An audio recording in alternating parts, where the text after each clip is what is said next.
The story begins one night at a company dinner where everyone is celebrating the operational success of Team 1. One of the colleagues is very happy that Miss Nari has finally joined a company dinner, but he wants to know why she isn't drinking. She replies that it's because she has to go back to the office to finish some work, and one of the other employees points at her with a spoon. He says he understands her need to be promoted, but to build team spirit, she needs to participate in things, and he is disappointed in her. Clearly drunk, he continues, saying that working hard requires playing hard, since there is a time and place for everything. Then he turns to the man at the end of the table and asks if he isn't right. The man doesn't seem to care much about what's happening, simply saying, maybe, but that he doesn't really care. Nari thinks about what a jerk this guy is, but before she can say anything, her phone vibrates. It's her aunt again. Once outside, she answers the call. Her aunt complains about why she didn't pick up the phone earlier, since she knows who it is, so she should answer quickly. Nari says she was at a dinner and that's why she couldn't, and apologizes. Her aunt continues shouting on the phone, saying, "What do you mean, a dinner? Aren't you working, so that's why you didn't answer the phone? Be glad I'm letting it slide this time. When are you going to send the money I asked you for the other day?" Nari gets irritated and replies that she doesn't have that kind of money, and that it will take a while for her to save up those $2,000. Apparently, that doesn't matter, because her aunt continues to be very rude on the phone, saying that even though she is her niece, her aunt was the one who raised her as her own daughter after she was abandoned by her mother, and she should know how difficult it is. So it's a debt she has to pay every day for the rest of her life. And so she goes on, while Nari looks up at the sky, wishing that, for some reason, the sky would fall on everyone, and all of this would end. Nari questions why she is working so hard since her miserable life isn't going to change. As she answers her aunt while walking down the street, she accidentally bumps into someone. Her phone ends up falling on the ground and breaking while her aunt continues to talk nonsense. The man steadies her so she doesn't fall, but not in a very friendly way. Nari sees that it's her boss, who is at the dinner, and apologizes. However, he simply brushes off the coat where she had bumped him and says her phone was old anyway, so she could use this chance to buy a new one as he walks away. Nari is left speechless. How can he be so rude? She notices a black car parked nearby, but since she wants to get back to the office quickly, she pays it no mind. Arriving at the office, still furious about her boss's words telling her to buy a new phone, if he expects that to happen, he could just give her the money. He probably doesn't even know there are people like her who have to force themselves to go back to the office in the middle of the night just to work overtime and make money, hoping to receive a bonus or, who knows, even better, a promotion. Even though he is younger than Nari, he is already a very wealthy CEO. She remembers the times he criticized her work and thinks that little does he know, it's people like her who have no other choice and are desperate, who work harder and harder. Opening her computer to start working, she takes a deep breath, thinking why the world has to revolve around money. And what's more frustrating is that she simply can't quit this job because of her circumstances. Nari hears a noise and turns to see what it is. As she is about to ask if someone is there, because she heard something, a hand comes from behind and covers her face. He holds her face while threatening her, telling her to be quiet and he will spare her life. Just do as he says. Nari is in complete shock. What is happening? Is this really a real gun? The man continues his threats, saying that if she says a word, he will pull the trigger. And she probably doesn't want to die, right? He shows her a photo and asks her to tell him everything she knows about this man and what their relationship is. However, when she sees the photo, it's a picture of her bumping into the boss. But that's not what happened. She can't even understand how the guy managed to get that shot, as if he had helped her in such a caring manner. Crying desperately for her life, she says she has no idea what this guy wants, but that there must be some misunderstanding. After all, she knows nothing about the boss. The man shoves the gun at her, apparently annoyed at not getting any answers. But before he can continue his sentence, a loud bang goes off in the room. Someone has shot him in the hand. Nari is in shock because at first she doesn't know where the shot came from, if she was the one who was shot or whose blood this is. The gun falls to the floor, and someone from across the room says, "You want to know more about me? Then you should have come and asked me directly. Why are you asking someone who knows nothing?" At that moment, Nari can see that the one who shot the man's hand was none other than her boss, Han Jin. Everyone freezes at the boss's unexpected appearance. He looks at Nari and just says that she's a mess. The poor girl doesn't even know what to say with all the commotion, and she still has blood on her face and clothes. The guy recovers, grabs the gun with his other hand, and points it at the boss. But before he can do anything, the boss shoots him in the leg, causing him to collapse in pain. As Jin approaches the guy, he simply says that hunters are a real pain, and asks the guy what he wants to know about him. As Nari watches the scene, she thinks to herself, what does he mean? Hunters? What is he talking about? Who is this guy? Why is he armed? The boss lunges at the man, beating him. And without stopping the beating, he asks what the guy wants to know about him, looking like a lunatic as blood flies everywhere. Nari thinks this is a great opportunity to get out of there as soon as possible, so she crouches down and starts to sneak away. But just before she can reach the door, someone calls out to her. Her crazy boss says she can't leave after having seen all of this. She looks back in desperation, thinking her life is over. The guy, unconscious and bloodied on the floor, tries to say something. The boss turns to him again, asking what he said, adding that the time for questions is over. At that moment, the guy stabs a syringe into the boss's leg. He manages to pull it out, but it's already too late. The effect of the substance starts to take hold, and he becomes dizzy. And the man on the floor mutters to himself, saying he did it. He did what he was told. Then he bites down on a capsule that was apparently in his mouth and says that since he has done his part, it is now time for his daughter to be saved. The boss gets up, staggering. He heads toward the protagonist, who is huddled in a corner, trying to use her phone to call the police. But before she can, her boss approaches and grabs her hand, startling her. Sweating, he warns her that if she tells anyone, he will hunt her down and kill her. Before he can finish his sentence, he collapses onto Nari's shoulder. Not knowing what to do, and especially after being threatened, Nari decides to take him to her home. She gets tired because he is apparently very heavy. She questions whether she is doing the right thing, especially after he threatened to kill her. Remembering everything that happened at the office, she believes that deep down he was somehow trying to protect her. Suddenly, he starts to feel a tremendous pain, and he gets up, turning his back as he starts to bark and tremble. Nari doesn't quite understand if he's in pain or what is happening, but she asks if he wants her to get him some medicine. He ignores her, and, unable to resist any longer, a large poof fills the air, along with a cloud of smoke. As Nari stares in disbelief, she simply sees a small dog in the spot where her boss had been. She wonders what is happening. How can this be? A dog? Where did this dog come from? As she approaches the small dog, she asks where Mr. Jin could be. The dog growls as she tries to calm it down. After all, she doesn't understand the situation herself. But the dog lunges at her and bites her on the neck. At that moment, a bright light fills the room, and another cloud of smoke appears quickly. When the protagonist opens her eyes to see what has happened, she is met by the sight of her boss on top of her, completely naked and with his mouth covered in blood. The two of them are in shock over what just happened. Jean notices the mark on her neck and grabs her arm. Nari asks what's going on. She has no idea what happened. As he licks the remaining blood from his mouth, she asks if he really turned into a dog. He lets go of her hand, puts on his clothes, and without saying or explaining anything, he simply leaves, leaving the poor girl sitting on the floor, completely clueless. The next morning, Nari went to work as if nothing had happened. She stands in front of the office door thinking that perhaps she was a little crazy for going to work after everything that happened yesterday. However, she wouldn't get paid if she skipped work without giving notice. While looking at the office, she thinks that someone died there last night. At that moment, her friend touches her hand, making her scream in fear. He apologizes for scaring her, but he didn't understand why she was standing frozen in front of the door and was just about to say, "Excuse me." She enters, trying to ignore everything that happened and everything she's thinking. After all, it's just a normal office, with employees going about their daily work, everything as it always was, without a single drop of blood anywhere. She wonders if maybe it was all just a nightmare. One of the employees says he's going to buy coffee for everyone and tells them to let him know what they want. He approaches Nari and asks if she wants some caffeine today. Before she can answer, someone slams a hand on her desk. It's her boss, saying that Miss Nari will be handling a matter outside the office with him today. Everyone falls silent.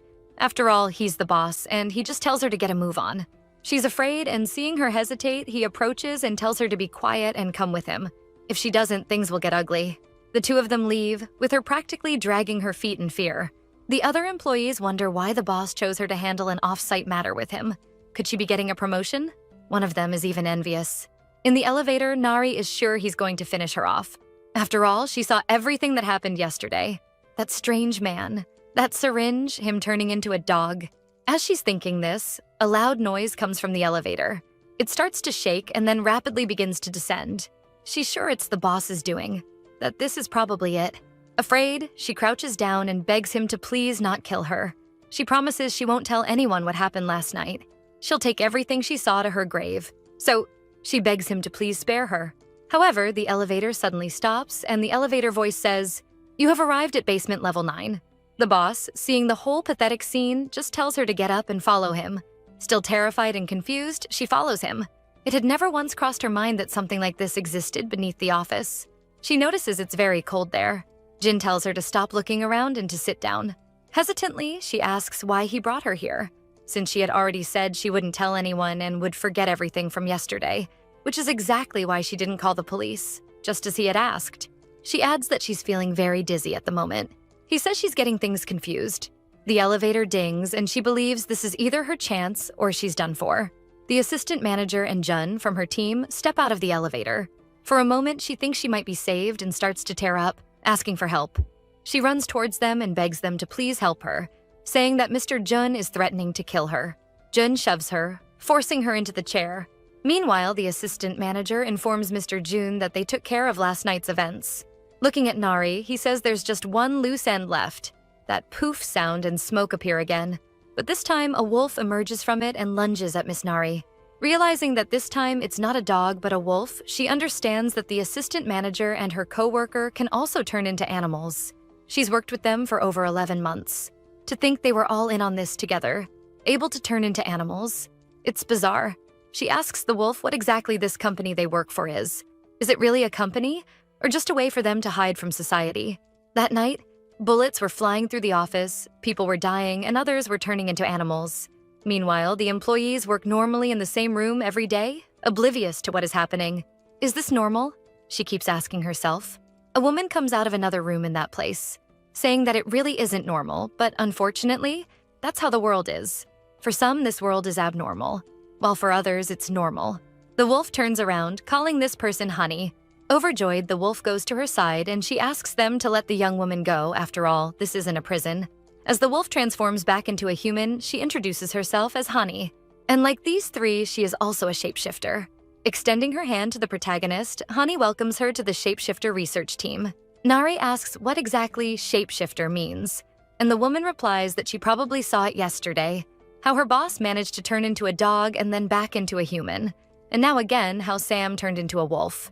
Everyone here is capable of doing that, and you might even wonder if we are the only ones.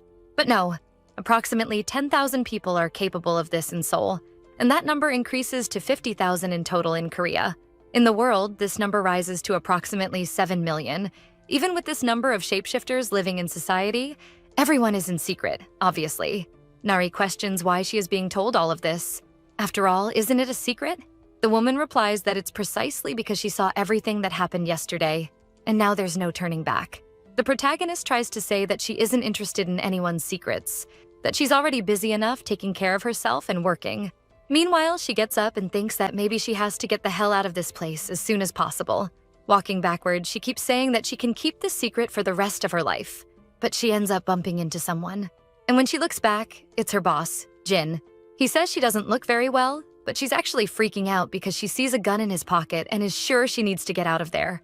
She quickly manages to grab his gun and points it in their direction, telling them to let her go, because she has no interest in this shapeshifter business or any other story they want to tell. She just wants to leave. Jin signals for the sub-manager not to interfere. Meanwhile, Nari is still there, saying she just wants to leave, claiming she's just an ordinary employee. He then takes her hand, noticing that she is trembling. Pointing the gun at his own face, he tells her to shoot. Obviously, this makes her even more nervous and tremble more. He just tells her to relax, and he presses his finger against hers on the gun. She closes her eyes, afraid a shot will go off, but the gun just clicks and nothing happens. He takes the gun from her hand and asks what kind of movie she's been watching to not know that guns have a safety lock that needs to be deactivated to work. But he acknowledges that it was a nice try. Realizing there's not much she can do, she simply decides to follow their orders. In a room alone, she waits for them to return, not knowing what will happen. Sam appears with a coffee for her, which even makes her a little emotional. He then says he will let her go, but first she needs to sign a paper, showing her a non-disclosure agreement. Happy, she takes the paper from his hand and signs it without a second thought. She hands the paper back quickly, and he comments that he didn't think she would sign it so easily. But, as is customary, he then asks her to let him threaten her, at least just to play his part. Standing on a chair, he orders her to sign the paper immediately, while she screams that she already signed it, fearing for her life. Leaving the room with the coffee in her hand, she is simply exhausted. And as she returns to the elevator, she thinks that she didn't know Sam was so weird. And what exactly was that paper? Was it a blank sheet or was something written on it, since she didn't even read it and just signed? Before reaching the elevator, she ends up overhearing a conversation. She hides behind a pillar and hears Hani talking to Jin about some kind of imprint he has with Nari. And with a grim expression, he comments that he'll do everything in his power to make it as if this connection never happened. Hani asks if he's going to reverse it, and if so, how he plans on doing it. Since to break an imprint, one of the two has to die, either him or Nari. Hearing this, Nari despairs and ends up tripping over her own feet. She falls to the floor in front of the two of them, spilling the coffee she hadn't drunk. Desperate that they've noticed she was listening to everything, she fears that now they will really get rid of her. Jin approaches her on the floor, saying that for someone who claimed she'd live her life pretending she saw absolutely nothing, she seems to want to witness everything. Does she really want to live an ordinary life? Hani puts a hand on Jin's shoulder and says that's enough. Nari will need to know the truth as soon as possible. She then explains that on that night, Jin and the protagonist ended up marking each other. Imprinting is a ritual normally performed by shapeshifters to create a bond with their partner. Their hormones stabilize as soon as they find a partner. Shuddering to think where this is going, Nari asks if it's like a marriage, and Hani explains that it's not. It's a ritual that can only be performed once in a lifetime. Normally, shapeshifters do this with the person they truly love because it will completely change both of their lives forever. In other words, it's a bond more important than marriage. Hearing this, Nari runs desperately towards the elevator. She starts frantically pressing the button to get out of there as soon as possible, thinking, what do you mean something more important than a marriage? It also seems that calling the elevator isn't such an easy task, as she stands there for a while and nothing happens. While she screams in desperation, the assistant manager asks if it's okay to let her leave like that, and the boss explains they can just kill her if she says anything. Hani tells them not to worry. After all, she will come back since she and Jin now have an imprint, and them being apart causes adverse effects. Her coworkers, seeing she's already back from her meeting with the boss, are happy and want to know exactly what she did and if anything happened. But she just sits in her chair and smiles while looking at her screen, wondering if this is really happening. No matter how much she thinks about it, it seems crazy. It was supposed to be just another ordinary day at the office. And luckily, she was bombarded with work from the moment she sat down until it was time to leave, so she didn't get to think much about the matter. It seemed more like those events were part of a dream, something beyond reality that was over, and she was back to her routine. But as if to show that it hadn't been just a dream, she started to see things. For example, a colleague was eating a cookie at work, and she wondered if that woman was also a shapeshifter, perhaps a hamster. Another colleague was sleeping at work, inside a locker, and she questions if he could possibly be a bear. Maybe even the department head could be an eagle. Going up the stairs, continuing her work, she thought how very strange it was to have animals in the midst of all this, passing as humans. And she remembers that her boss was a dog, but he was more like a puppy, and he was actually kind of cute. She is startled by her boss, who calls out to her suddenly, and she notices the stark difference in his human form, which is not cute at all. Annoyed, he asks why she doesn't just tell the entire office who the shapeshifters are. Nari says she can't help it, because it's the first time she's found out about this, so it's a bit difficult for her to act natural. He asks if she has experienced anything strange during the day, like something different with her body or out of the ordinary. For a moment, she doesn't understand why he's asking that, until she remembers Hani's words regarding the bond the two of them had created, and she concludes that perhaps he is already worrying about her because of it. Nervous that this is really the case, she pushes him and says she's fine, telling him to get out of the way. He gets annoyed but says nothing as she nervously goes down the stairs. Back at her desk, she doesn't know what worries her more. The fact that there are all these shapeshifters in the company without her having any idea, or the fact that her boss is now worrying about her. Her colleague, seeing all this, asks if she's really okay, because she seems a little strange today. The protagonist says that everything is fine. It's just that a lot has happened today, so she's still trying to process it all. Approaching her colleague, she decides to ask a somewhat bold question: what he would do if he discovered that humans could turn into animals. But before she can complete the sentence, the assistant manager walks by, looking at her with a very unfriendly expression, and holds up the agreement she had signed. Seeing this, she is now certain that he is a meerkat. Realizing that his colleague is going through a difficult time, the young man decides to try and help her. And when he searches for information about humans turning into animals, he remembers a writer named Jun, who always uses this theme in his novels. Believing she might be a fan of his, he decides to give the project to her. A few days later, Nari realizes she simply can't focus on work. thinking about everything that has happened and seeing that her colleagues are actually animals. In the meeting room, one of her managers says she hopes they can finish everything promised for this week without any issues. She then asks Nari how the preparations for the interview with the writer Jun are going. The protagonist, completely confused, asks what interview she's talking about as she knows nothing about it, which makes the manager a bit flustered, since the interview is tomorrow. Nari still thinks there has been some misunderstanding, but the manager doesn't want to hear excuses and tells her to get it all done today for approval before she leaves. Her colleague, who is tearfully listening to the whole exchange, hugs Nari and apologizes. He says that he simply forgot to tell her that he had included it in the project. Since she had commented about humans turning into animals that day, he thought she was a fan of the writer, and that's why he put her in charge of the project. But he ended up forgetting to tell her. Seeing there wasn't much she could do, she asks if the project at least offers incentives. The next day, she is arranging the papers for the interview, thinking about how her colleague always makes these innocent mistakes from time to time. She's a little irritated by it all, but remembers he said there was a big incentive for the project that everyone wanted. That was the only reason she decided to accept this mess. Jun is a genius writer who rose in popularity very quickly. He normally keeps everything about himself private, including his name and his appearance. And the fact that he is so mysterious and writes suspense novels has made him a bestseller. As she wonders what kind of person he is and how she'll manage to convince him to publish his book with them, she notices her arm has been itching lately. A handsome man approaches, saying it's a pleasure to meet her. He introduces himself as Jun and asks if she is Nari. Shocked to see he is a cat, she can only manage to answer yes. A moment after the shock, she hands him her business card, introducing herself as Nari and thanking him for the coffee. Besides being handsome, he also seems kind, telling her not to worry, since no one knows what he looks like. It's common for him to be the first to introduce himself. He mentions that he looked over the proposal she sent. He found it very interesting and asks if she wrote it herself, which she confirms. He mentions he was very impressed with her analysis, in which she said she could feel a sense of anger through his writing. It was almost as if he were trying to suppress the source of all that anger, and that the relief readers feel when a case is solved is akin to the freedom that comes from successfully suppressing that same anger. Of course, while he was speaking, all she could notice was how beautiful his hands and his voice were. He says it's the first time someone has offered an analysis different from the others, using words like anger, hatred, desire, and freedom. Nari isn't sure if this was a positive comment or not, but she explains she simply wrote what she thought when she read his stories, and that it wasn't meant as a critique. It was just that she felt those emotions bubbling up from the writing. She adds that perhaps those feelings might be her own. Seeing he has no response, she apologizes, saying that perhaps she was a bit out of line.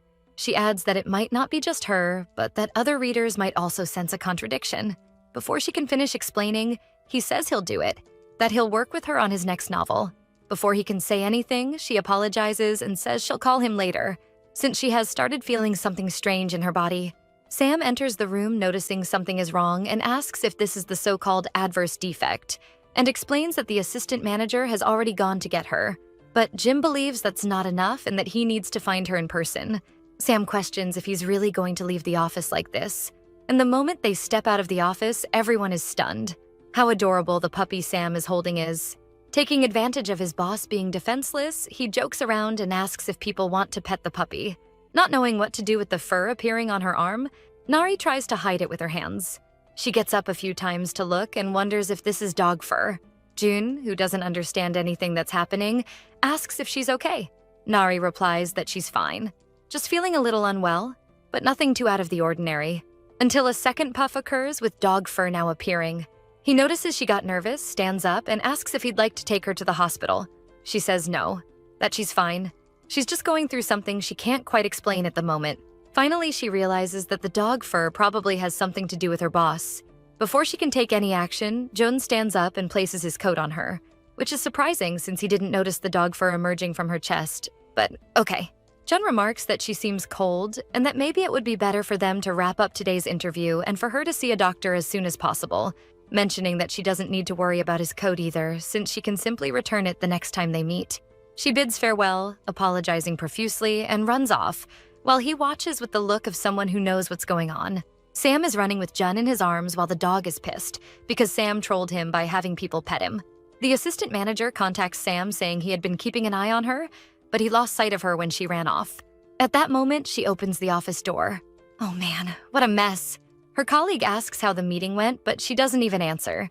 She just asks where the boss is. All covered by the coat, she searches for him throughout the office like a crazy person.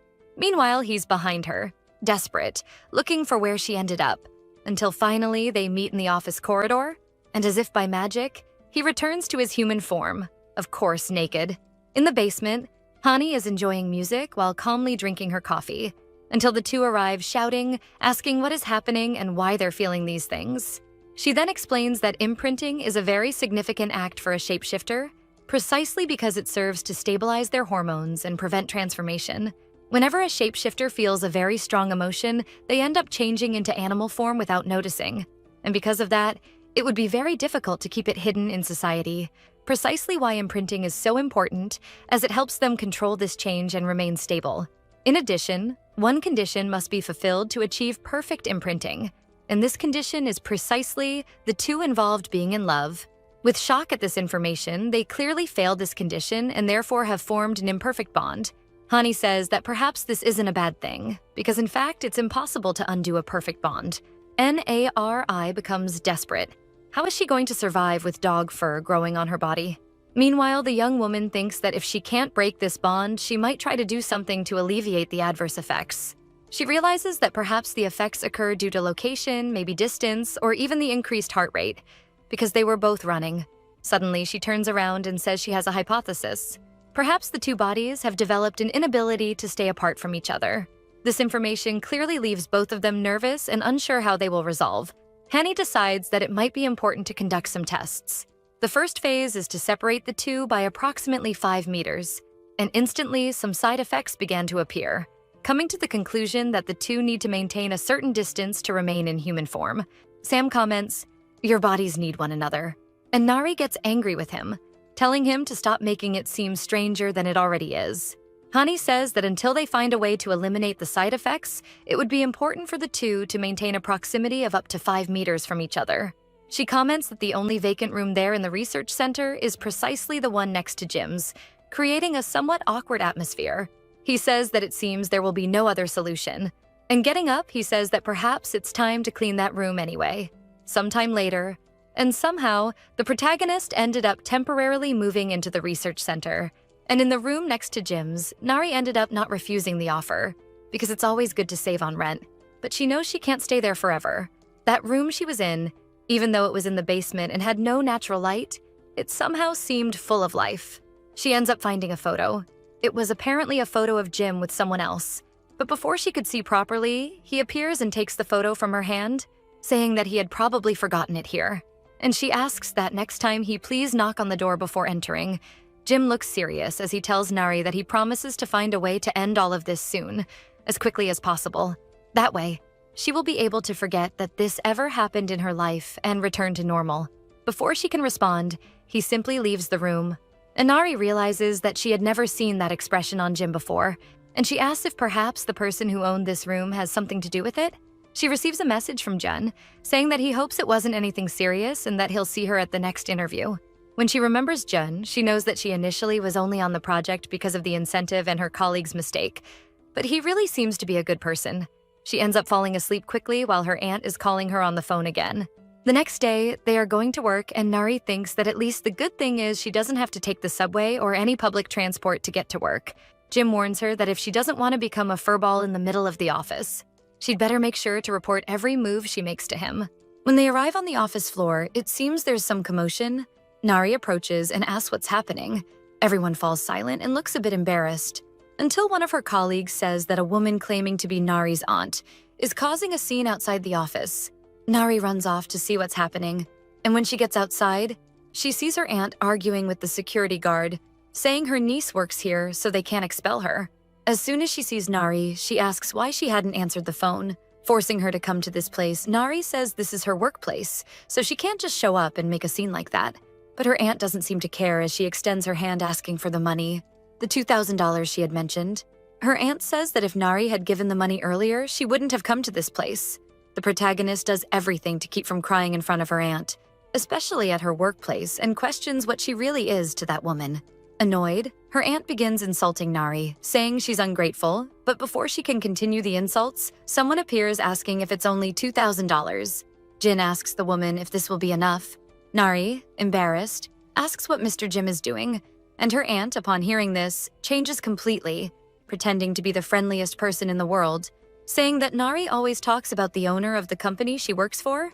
As she pulls Nari along, her aunt mentions that she may not be the happiest girl in the world, but that she hopes the boss will take care of her, while her aunt continues feigning praise for Nari, yet only highlights her flaws, saying she isn't pretty and is extremely shy.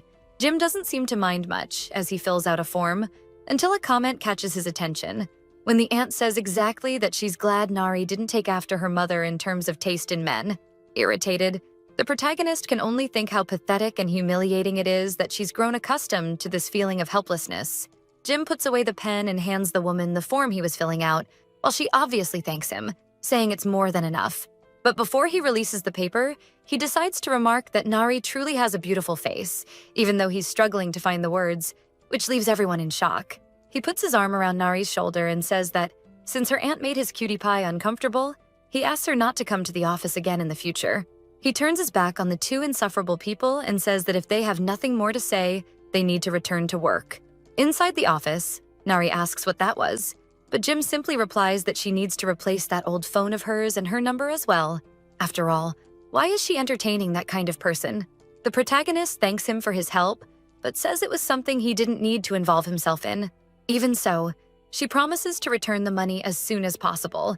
In fact, those two are better off financially than they appear, and they do this as a way to torment her.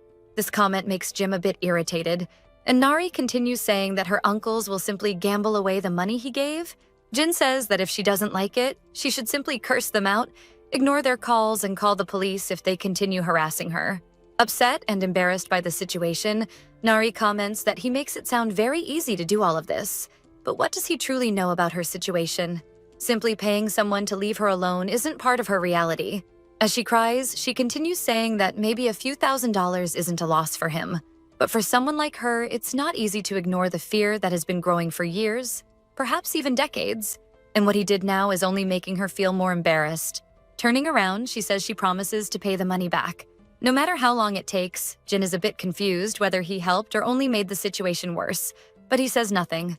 Later that night, a man walks down an alley, when suddenly he hears a noise and turns to look. Since he didn't hear anything, he yawns as he continues on his way, but someone jumps over him and quickly injects a liquid into his neck.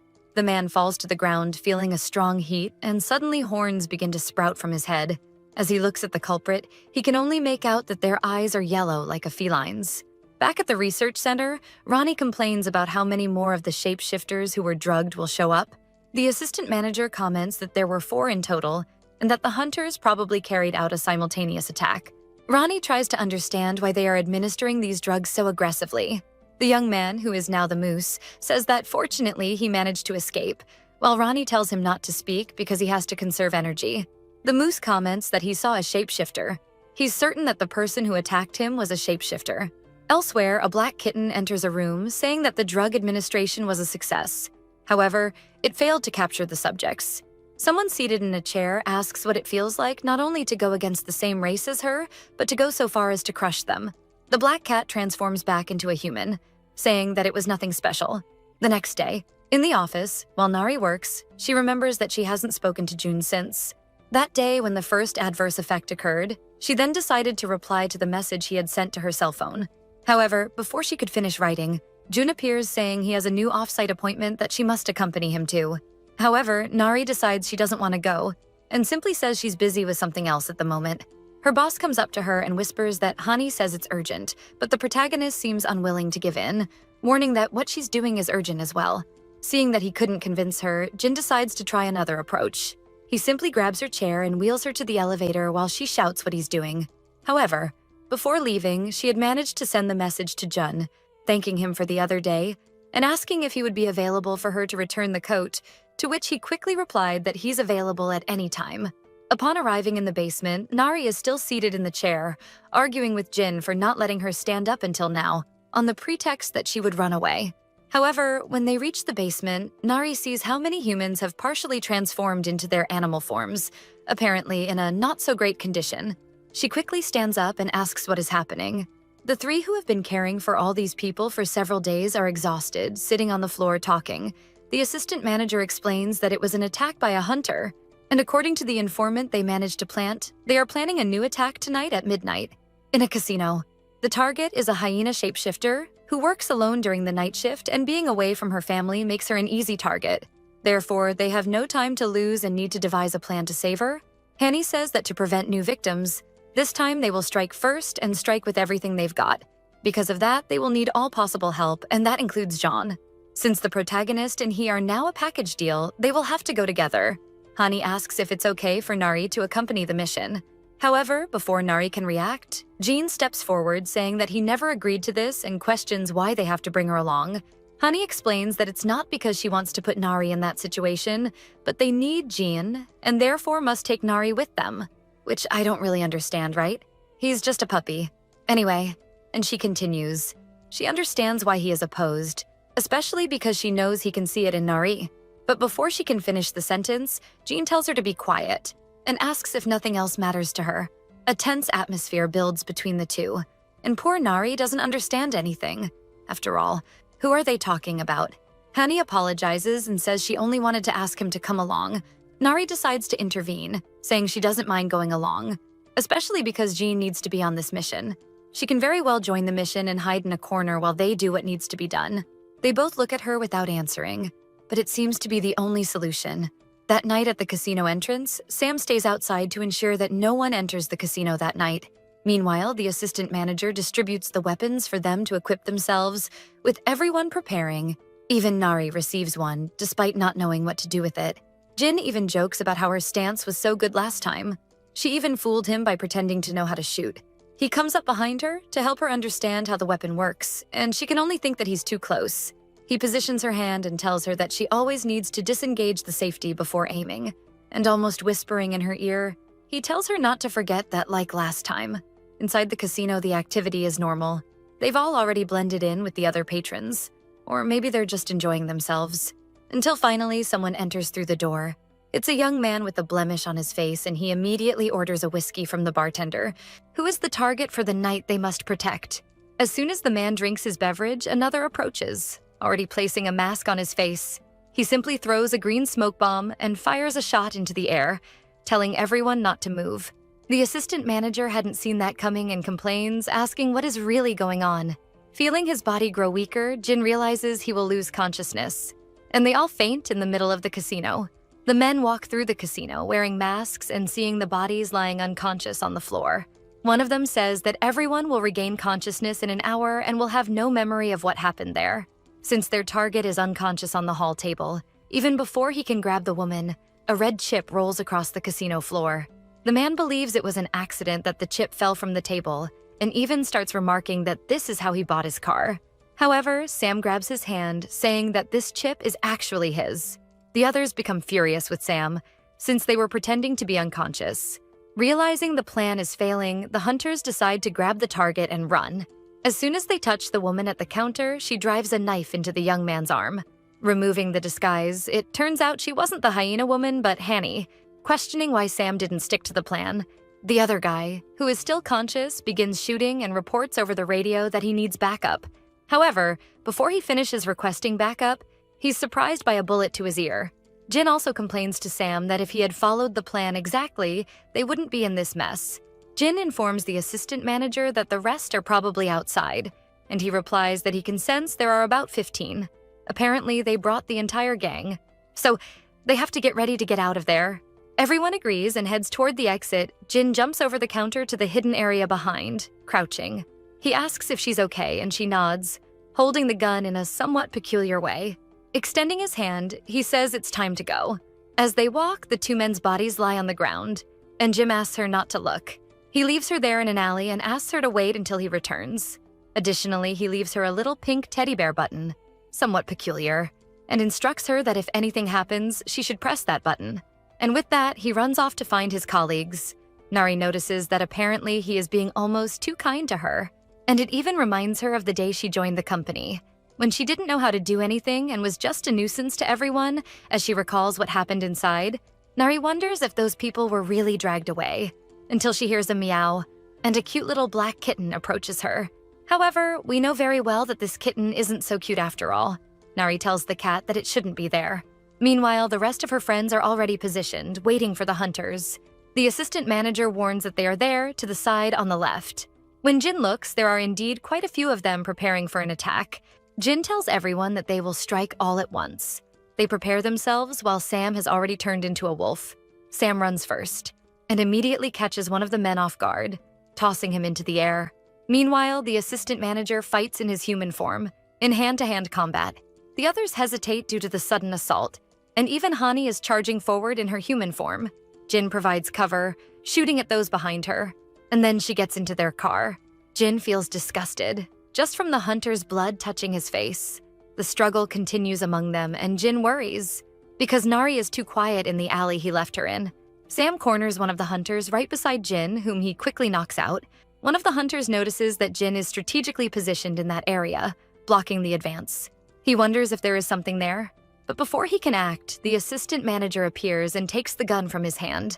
However, at the same time, another man seems to have thought the same thing and attacks Jin from behind, who manages to dodge the main attack. However, the man punches him in the face immediately afterwards. Realizing that now would be the chance to pass through the area that was being blocked, the man advances. Jin runs after him, afraid he might hurt Nari. But to his surprise, there is no one there in the corner anymore. He is shocked that Nari is no longer there. At that very moment, Hani comes speeding in the car, shouting at Jin to get out of the way. She plows through all the other hunters until crashing the car into a pole. Getting out of the car, she asks where Nari is, and Jin says that she has disappeared. A pebble falling on the roof draws their attention. When they look, it's that girl who turns into a cat. She runs off as if she wants them to follow her, and Hani remembers what the moose said that day, that the hunter who attacked him was a shapeshifter. Sam decides it would be ideal to pursue her, but Hani is concerned about finding Nari. Quickly, Jin jumps onto the rooftop and says that the shapeshifter has Nari's scent. Somewhere nearby, Nari is tied up in a warehouse, the tracking device broken on the floor. She is still trying to understand what happened, since it all happened so fast, and as a result, she didn't even manage to press the button. Perhaps if she can free her hands, she can access the weapon in her back pocket, but apparently a man is watching what she's doing, and he asks what a normal human like her is doing among the shapeshifters. He even says that in their case, they don't have much choice. After all, they need to feed their families, but she seems too young to be doing this. That's when the protagonist realizes that the hunters are practically mercenaries. They're paid to hunt and capture the shapeshifters. She questions him, saying that he's putting food on the table while kidnapping and killing other people. This makes him angry, and he starts cursing and asking who she thinks she is to speak to him like that, especially since he had been nice to her. While he disengages the safety on the weapon, he tells Nari to enjoy as much as she can, because once that bastard shows up, they won't need her anymore. After running for a bit, it begins to rain heavily. Jim realizes that since he hasn't transformed yet, Nari is probably nearby, and that shapeshifter could easily escape from him if she wanted to, but it appears she is doing it deliberately to make them follow her. It's obvious that this is a trap, but at the moment he has no other choice. Meanwhile, the man starts to grab some tape to gag Nari, saying he won't just sit and watch his family die, since he needs to provide for them. Nari, now unable to say anything, becomes increasingly worried about where this will lead. At that moment, Jim manages to locate her, and she is very happy that he came to get her. The man who is threatening her continues to aim his gun at her, saying that the monster has finally arrived. Ordering Jim to lower his gun, he presses it against Nari's head. Jim feigns stepping back for a moment, telling the man to calm down. After all, he doesn't want to kill anyone uninvolved in all of this. He places the gun on the ground. As he watches to see if the man has taken it off Nari's head, Jin asks what the man wants in order to release Nari. However, he feels a wave of dizziness and remembers another rainy night in an abandoned building. He attempts to compose himself, and the man says there's something they've always wanted. For you filthy shapeshifters to be destroyed by our own hands and presented to humans as the trash you are, the man says to Jin. He shoves Nari's head onto the ground, saying that this woman is nothing more than bait to lure him here and finish him off. Jin again recalls another scene with a woman held captive as a hostage. The woman tells him to take a deep breath and hang on tight, asking him not to come close. While he is still somewhat dazed by his memories, he says aloud that he should have gone to her, even though she told him not to. The man realizes that Jin is visibly distracted and isn't even listening to what he's saying. Nari, being threatened, sees that Jin is acting very strangely. In his memory, Jin returns to the rainy night. Two men threaten that woman as she tells him not to come near. The man, just to make the situation worse, presses the gun harder against Nari and tells her that apparently that guy doesn't care about her at all. Whether she lives or dies, she begins to think that she might have to come up with another plan. Nari tries to reach the fallen glass, but before she can grab the glass, the man presses the trigger a bit harder, saying it's the end for her. At that moment, Jim, I'm not sure if he had regained consciousness or not, begins to run toward the man, and he is seeing scenes of reality, mixed with scenes from his past. 2 loud bangs are heard, and some drops begin to trickle down along with the rain. Jin, in his memories, stood frozen as he watched what had happened. That woman lay on the ground lifeless while the rain mingled with his tears. At that moment, a fierce rage surges through his body. However, a scream brings him back to reality. When he looks, he sees Nari with blood-stained hands and a gun in her hand. She looks at Jean in desperation, saying that she shot the guy. Let's be honest, he was utterly useless, and poor Nari had to save herself. But okay, she falls to the ground, still unable to believe what she did, and everyone else rushes over, worried about what was happening since they heard gunshots. Hani quickly covers Nari with her coat, while Sam, in wolf form, attacks the man lying on the ground. Jin can't even believe that somehow it all worked out, and looking up at the sky, he sees the sun rising. Back in the basement, Ronnie asks if Nari needs anything, reminding her that her door is always open, even in the middle of the night. She then hugs Nari and apologizes for having forced the protagonist to go through all of this. But Nari says it's not her fault. She didn't force her at all. Besides, it's all in the past now. She said that so confidently to Ronnie, but reality is different. She is in her room, trembling, unable to sleep, just replaying that scene over and over in her mind, thinking about the man she shot and how she could do that to someone. In her imagination, she panics and tries to run away, but someone grabs her arm, and it's that same man telling her she did it and will never forget. Now her hands are covered in blood. She wakes up in a fright, unable to sleep anymore. She then decides to get a glass of water to see if she can forget all of this. The assistant manager appears in the kitchen asking if she's having trouble sleeping. In Jim's room, he stares at the photo frame with that picture of the other woman, and he remembers the night when it all happened. The moment he saw her lying there, he simply couldn't believe it was really happening, but he had to do everything he could to control his emotions and not transform in front of those men. Obviously, that was impossible. And suddenly, poof, he turns into a puppy and runs away. Still shaken by all his memories, Ronnie opens the bedroom door and comes in to see if he's all right. She remarks that Nari is truly a very strong person. Even when he lost control and imprinted on her, she was braver than anyone else. Having only recently discovered shapeshifters, she overcame her fears and helped us on the mission. Moreover, she survived on her own strength. She asks if Jim doesn't also think Nari is incredible, noting that Nari and Hyle, the woman from his memories, are completely different. She adds that it's time for Jin to free himself from all this curse of his past, since, after all, he and the entire team ended up turning their world upside down. So that's why they need to help her get through all of this. Not because of past feelings, but out of guilt and responsibility in the present. Jim seems to have finally understood what Hani meant. He leaves his bedroom, he takes a green album, returns, and sits with it on the bedroom floor. Then he takes that photo from the picture frame and finally places it into the album, revealing that this is the album of all the memories he had with Hyle, thus appearing to finally be freeing himself from his past. The assistant manager makes tea to help Nari sleep, and she asks if he often drinks tea, to which he replies that he does not. He comments that staying calm and still managing to protect her in that situation would have been difficult even for a highly trained agent. Nari asks if he thinks she really did the right thing. She says that the man appeared in her dreams, and regardless of the reason or her conclusion in doing that, the fact that she shot someone does not change. He was probably already a goner, right? She asks the assistant manager. Nam decides to talk about his past before he started working for their company. In the past, he was a bloodthirsty gangster, beating and threatening people for money. He had a boss who, at the time, encouraged him to do it. And without a doubt, he was a piece of scum. Someone who could not tell right from wrong. Intimidating people and violence were the only things he knew how to do. At the time, he did not understand other ways he could use his strength. And even today, words cannot describe how much he regrets his past actions. Nari comments that surely he had his reasons for doing that at the time. But he replies that no one becomes a gangster for justifiable reasons. One of the events that marked his memory was a day he beat up a man. And even while lying on the ground, the man asked them if they considered themselves truly human. After all, the only thing those people wanted was to live a normal, dignified life. So why was that gang doing this? Because of those words, Sam knew that he could not be forgiven.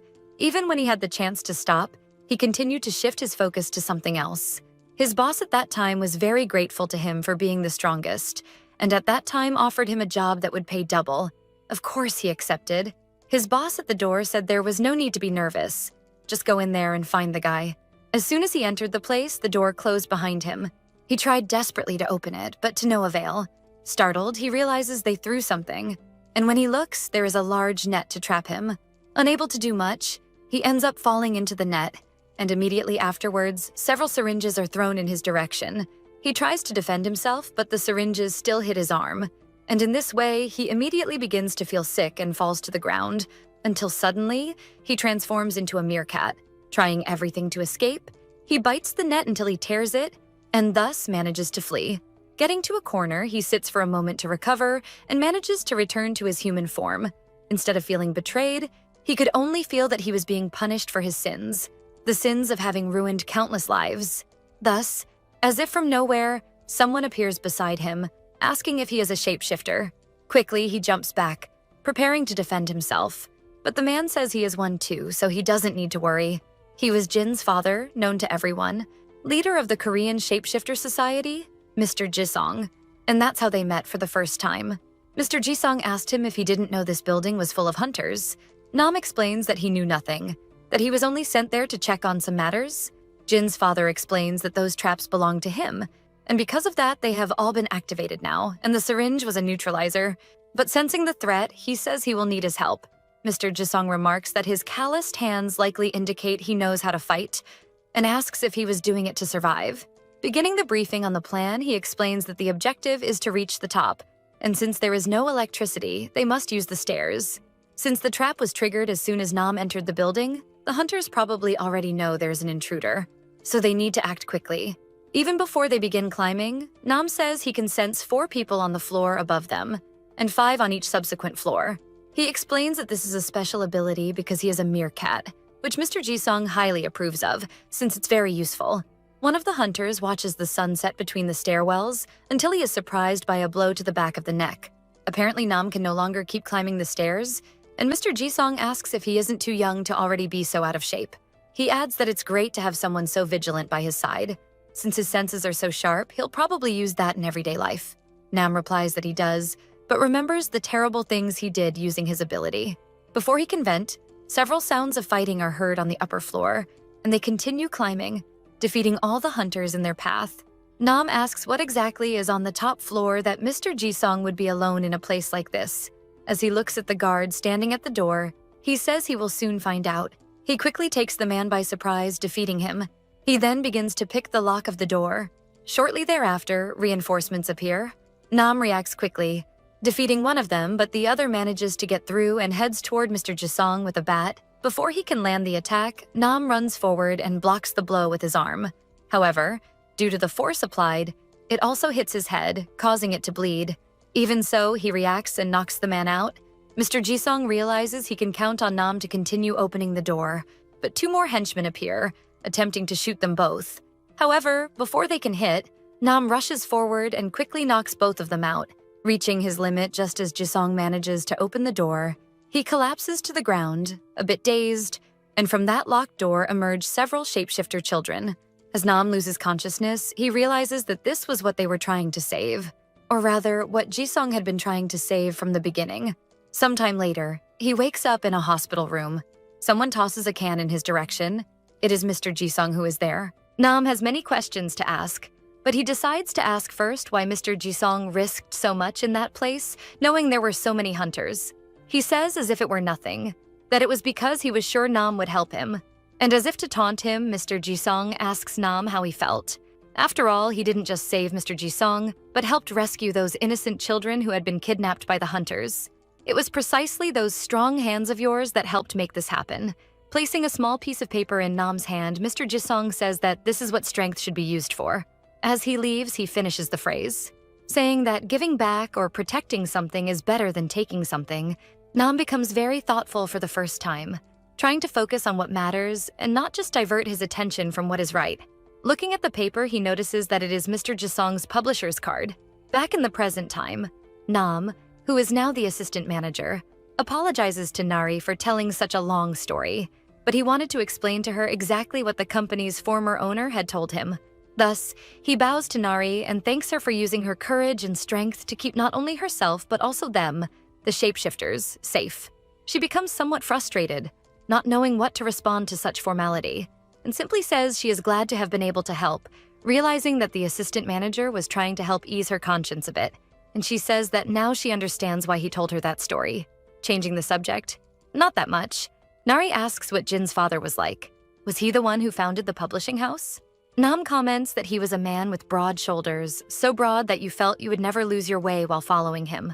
Noticing that the assistant manager always uses the past tense when referring to Jin's father, Nari asks if by any chance he has already passed away.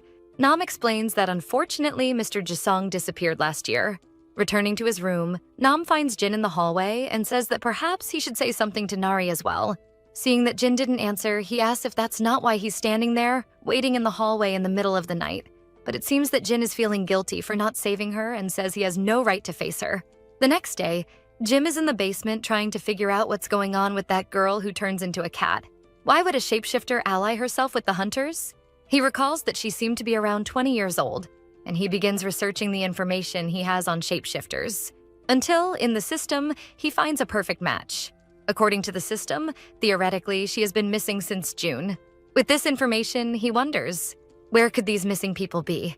Before, he believed they had perhaps been attacked by hunters and that's why they were missing. But could it be possible that some of them are working for the hunters? He sees the photo of his father, who has been missing since October, which makes him a bit annoyed at that hypothesis.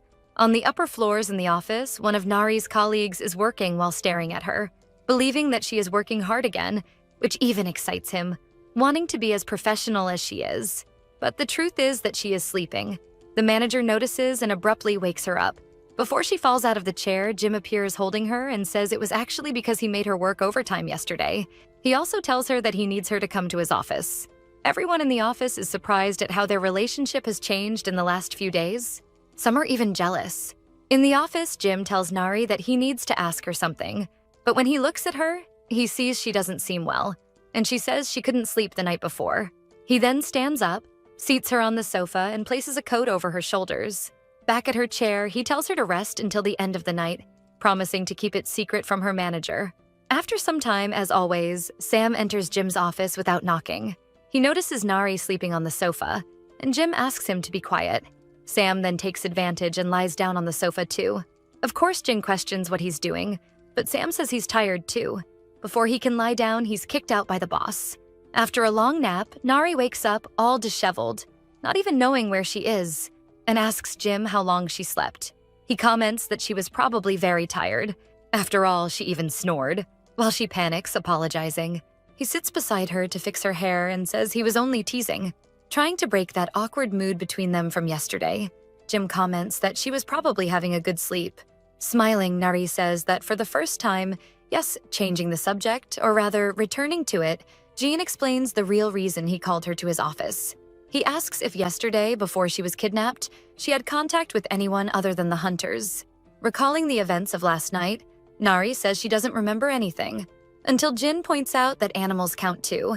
And then she remembers that, yes, while she was in the alley, a black cat approached her. And even though she spoke to it, it stayed still, watching her, then disappeared. Jin realizes it really was that shapeshifter. But he doesn't understand why she didn't attack Nari moreover. She did everything to lead them to Nari. Jin then asks if Nari, for some reason, had seen that cat before. Back at Hunter HQ, the boss in the chair, whose identity remains unknown, says she was acting very out of character, asking if, by any chance, she thinks he wouldn't find out. Apparently, he is scolding that girl who turns into a cat. She remembers that years ago, while listening to music, a truck was about to run her over. But before she could become another character in an isekai, she managed to escape. The driver got out to check, but was confused to find no one there. And in an alley near the accident, there was an injured kitten trembling all over. It began wandering aimlessly, its little paw injured, until it grew skittish as someone approached, who coincidentally was Nari. Upon seeing the injured kitten, she approached and promptly called a veterinarian, asking if she could bring a cat that needed urgent treatment for its leg. Because of the bleeding, the kitten ended up losing consciousness. Back in the present, the girl became apprehensive but did not reveal why she did it. The boss said it was okay if she didn't talk since, after all, everyone has a story. However, she mustn't forget the reason she decided to do it in the first place back at the publisher, and it was a round trip. Nari said she didn't remember having seen that kitten before.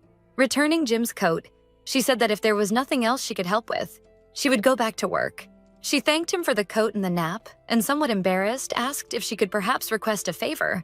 After hearing the favor, Jim promptly replied no, and Nari tried to explain that June is the author of the most anticipated book of the year's start, so expectations for this project are very high. So, as the person responsible for the project, wouldn't she attend the meetings with him?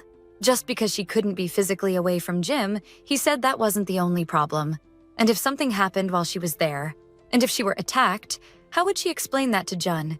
He then suggested that perhaps it would be better to assign someone else to the project, since there wasn't much reason for her to continue on it.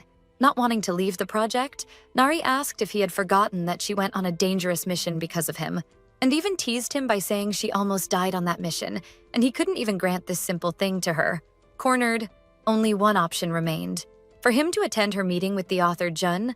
Seeing Jun's message, Nari explained that he was arriving shortly and asked her boss to go somewhere nearby.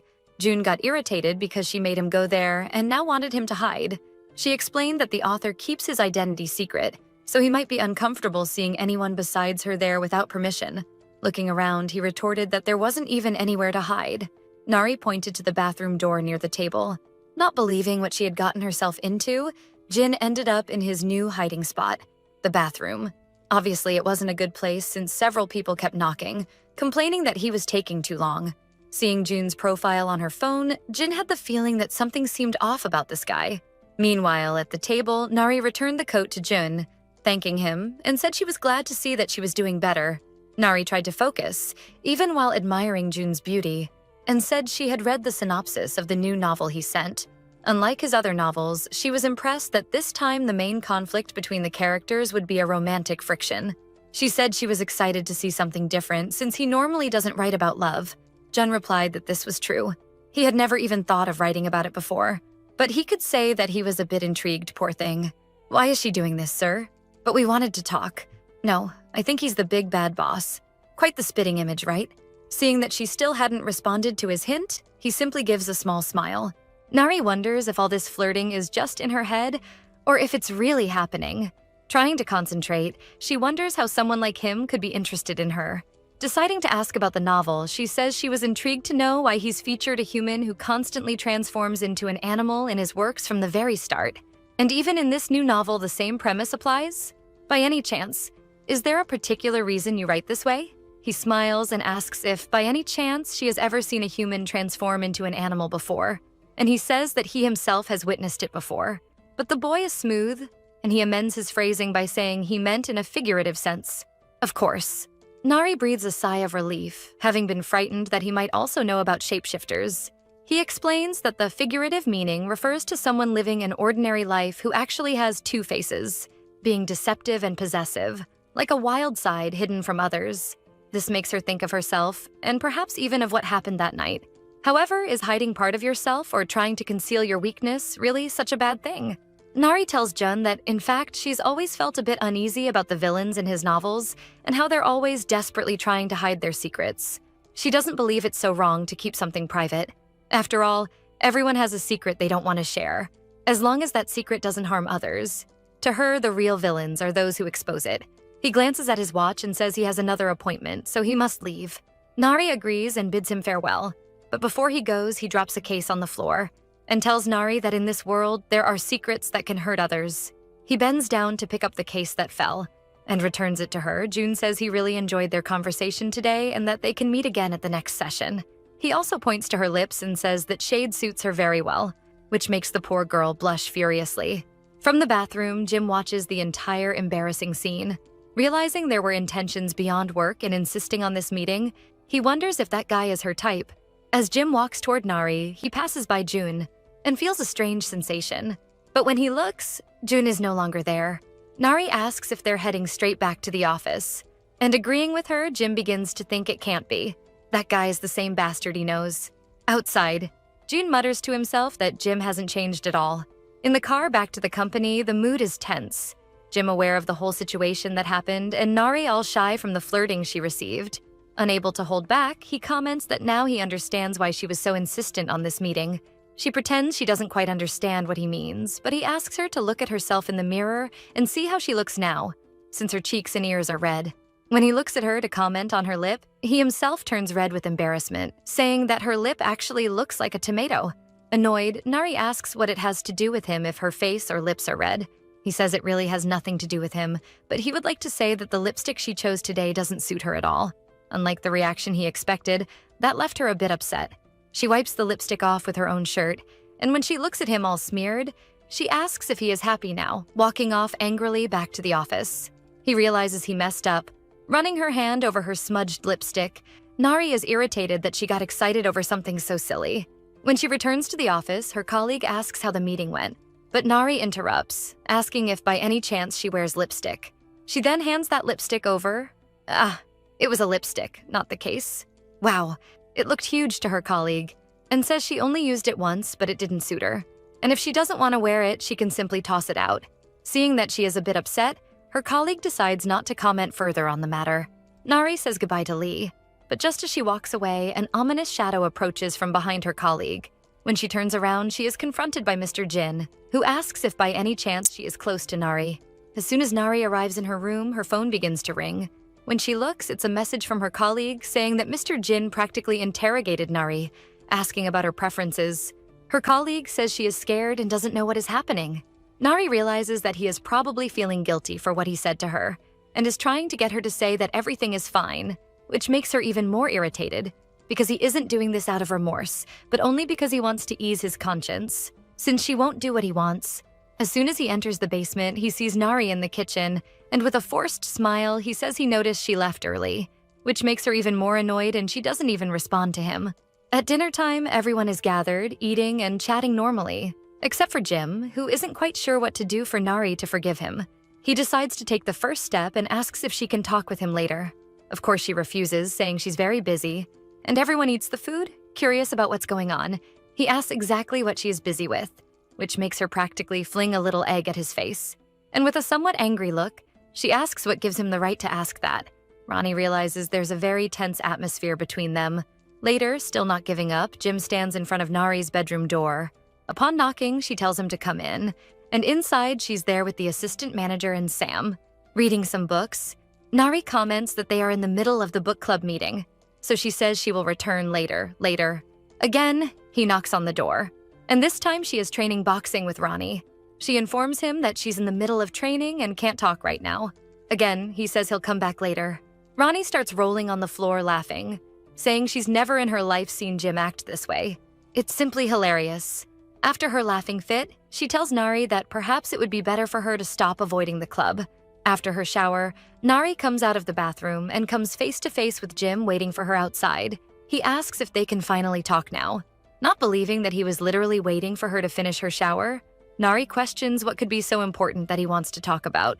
He says that he would like to apologize, since he never intended to hurt her feelings. It's just that she seemed different from usual, and that ended up bothering him a bit, which leaves Nari speechless, embarrassed. It even felt like more of a confession. Jim says that what he said about the lipstick not suiting her wasn't true.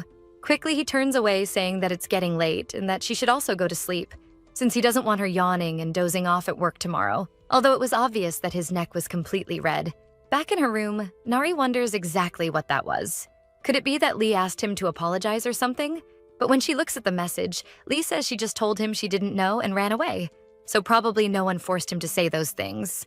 The next day at the office, everyone is impressed by something on the computer, which is a kitten dressed in Christmas clothes. Nari realizes that Christmas is approaching, and that she used to spend it alone, convincing herself it was just another day like any other. Looking at Jean, she realizes that maybe this year will be different. What does she mean by that?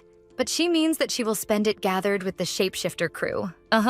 When she realizes she's wishing for these things, she asks herself if she's secretly desperate for affection or something. Later in the basement, Hani says she has good and bad news. The good news is that she has finally found where that drug they're using to attack the shapeshifters is being produced. But the bad news is that a giant amount of chemicals is being transported there. Probably because they're making an absurd amount of chemicals, the effect it causes likely depends on the dose used. but they know that the drug causes the transformation from human to human. Whoever is behind this probably believes that kidnapping shapeshifters in their animal form is easier, unless they are of a large species. But why on earth are they trying to kidnap the shapeshifters? Haney wonders. Perhaps to reveal their existence to the world, or to use them as a collection. She worries about what is about to happen. Jim picks up the pen, pointing out the truck route on the map. He says that will be the ambush point. Since they don't know the enemy's intentions, it would be wise to simply put an end to this plan as soon as possible. Jim warns that they will strike tomorrow night at 11:30. He asks if Nari is okay with that. She says yes, and that she will try to do a better job this time. Hesitant, Nari comments that she also wishes that all of them would stay safe. If possible, it would be nice if they could just worry about everyday things, instead of always having to face. Just because they're shapeshifters, she adds that she would like to stay with them all the time, so if she can be of any help. But Jim interrupts, saying that he thinks she's misinterpreting things. There he goes, ruining everything again, saying that she has no place there. Since she is different from them, he adds that he appreciates her cooperation. But as soon as they find a way to break their bond, she will return to her normal life. Leaving everyone in the room in that awkward mood again, he can't contain himself. The next night, Nari watches as they are plotting a plan, thinking that perhaps she got things confused. After all, to those people, she is just an outsider, who has nothing to do with their affairs. She remembers Jim's words, saying that as soon as things are resolved, she will return to her normal life. And she thinks that maybe she just wanted to belong somewhere. And because of that, she ended up being a fool. Jim realizes that for some reason she is acting different. What could it be, right? That's it, everyone. What did you think of this new series? I personally really enjoyed it. I think it has some awesome potential. If you guys truly like it, I promise to bring more. I wanted to take a moment to vent a bit. I've seen some rude comments saying I never post continuations and only do new series, but the channel's new and it takes me about 3 to 4 days to make a video. It takes days to find a new series for you, so if it gets only a few views, there's no way I can do part 2. But I'm working on part 2 of a series you all really liked recently, and I'll post it next week. I hope you all watch it a lot, okay? Back to this video's story. I'm so excited for the romance to start. I think it's going to be super cute.